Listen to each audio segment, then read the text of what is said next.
Now then, we have to get on to Buddhism. And in order to introduce Buddhism, it's necessary to remember the whole background of the world view of India. In other words, what we're going to study, first of all, to understand Buddhism, is Indian cosmology, just as you would have to study the cosmology of the Ptolemaic view of the world in order to understand Dante, and in order to understand lots of things about medieval Christianity. So the cosmology of the Hindus, their view of the universe, has come right into Japanese life through Buddhism, but it antedates Buddhism.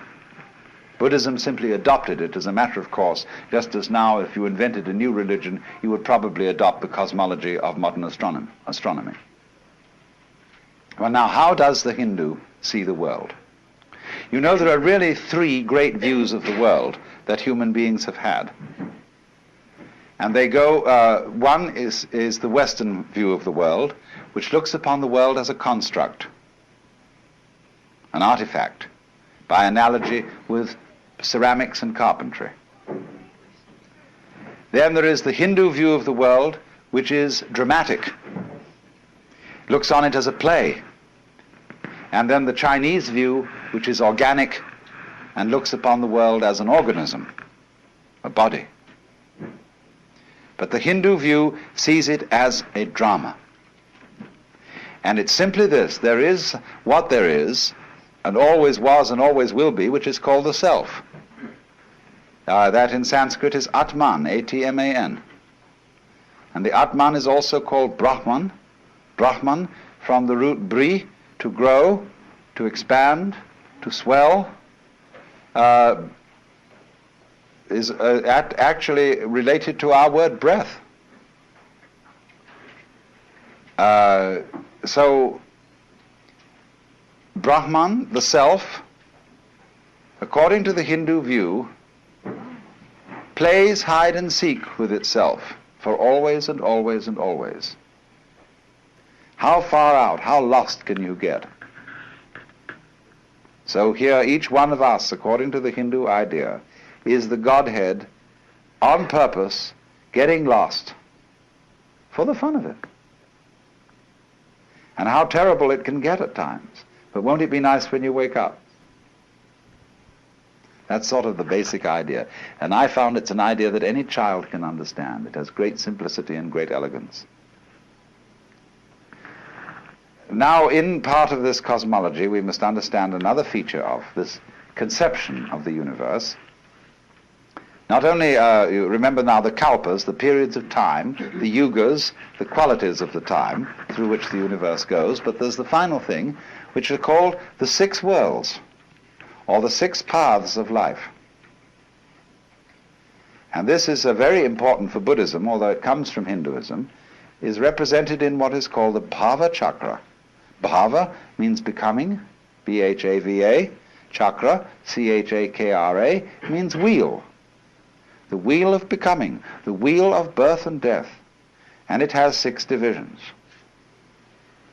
It has the top people and the bottom people. The top people are called Deva, D-E-V-A. The bottom people are called Naraka, N-A-R-A-K-A. Devas are angels, and they are the people who are the supreme spiritual successes. The Naraka are tormented in purgatory, and they are the supreme spiritual failures. They are the poles, the happiest people and the saddest people. Then in between there comes the world of the pretas, next to the Naraka, next to the purgatory. The pretas are the frustrated spirits who have tiny mouths and enormous bellies, huge appetites, but very, very limited means of satisfying it. Then next, they come between the Narakas and the Devas at the top. Next up from the pretas are the human beings. And they are supposed to hold a middle position in the 6 worlds. Then you go up from the human beings to the Devas, and then you start coming down again. The next world is called the Ashura, and those are the wrathful spirits, the personifications of storm and all the anger and violence of nature. Next down is animals, coming between the Ashura and the purgatories again. Now all these needn't be taken literally. They are different modalities of the human mind. We are in the Naraka world when we are frustrated and in torment. When we are merely chronically frustrated, we are in the Preta world. When we are in a state of equanimity, even-mindedness, we are in the human world. When we are deliriously happy, we are in the Deva world. When we are furious, we are in the Ashura world. And when we are dumb, we are in the animal world. So these are all modalities. And it would be said now, this is terribly important to understand Buddhism. Because the better you get, the more you go up to the Deva world. The worse you get, the more you go down to the Naraka world. But everything that goes up has to come down. So you can't improve yourself indefinitely. If you improve yourself beyond a certain limit, you simply start to get worse.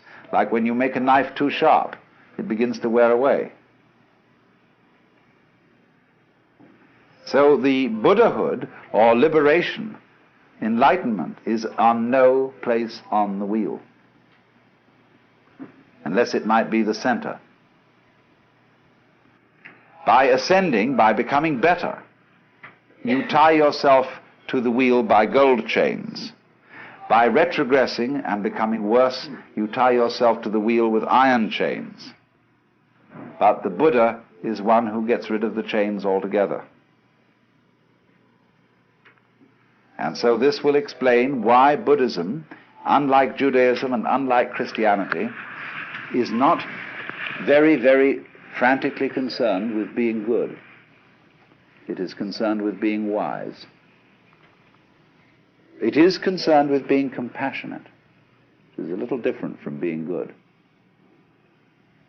With having tremendous sympathy and understanding and respect for all the ignorant people who don't know that they're it, but who are playing the very far-out game of being you and I.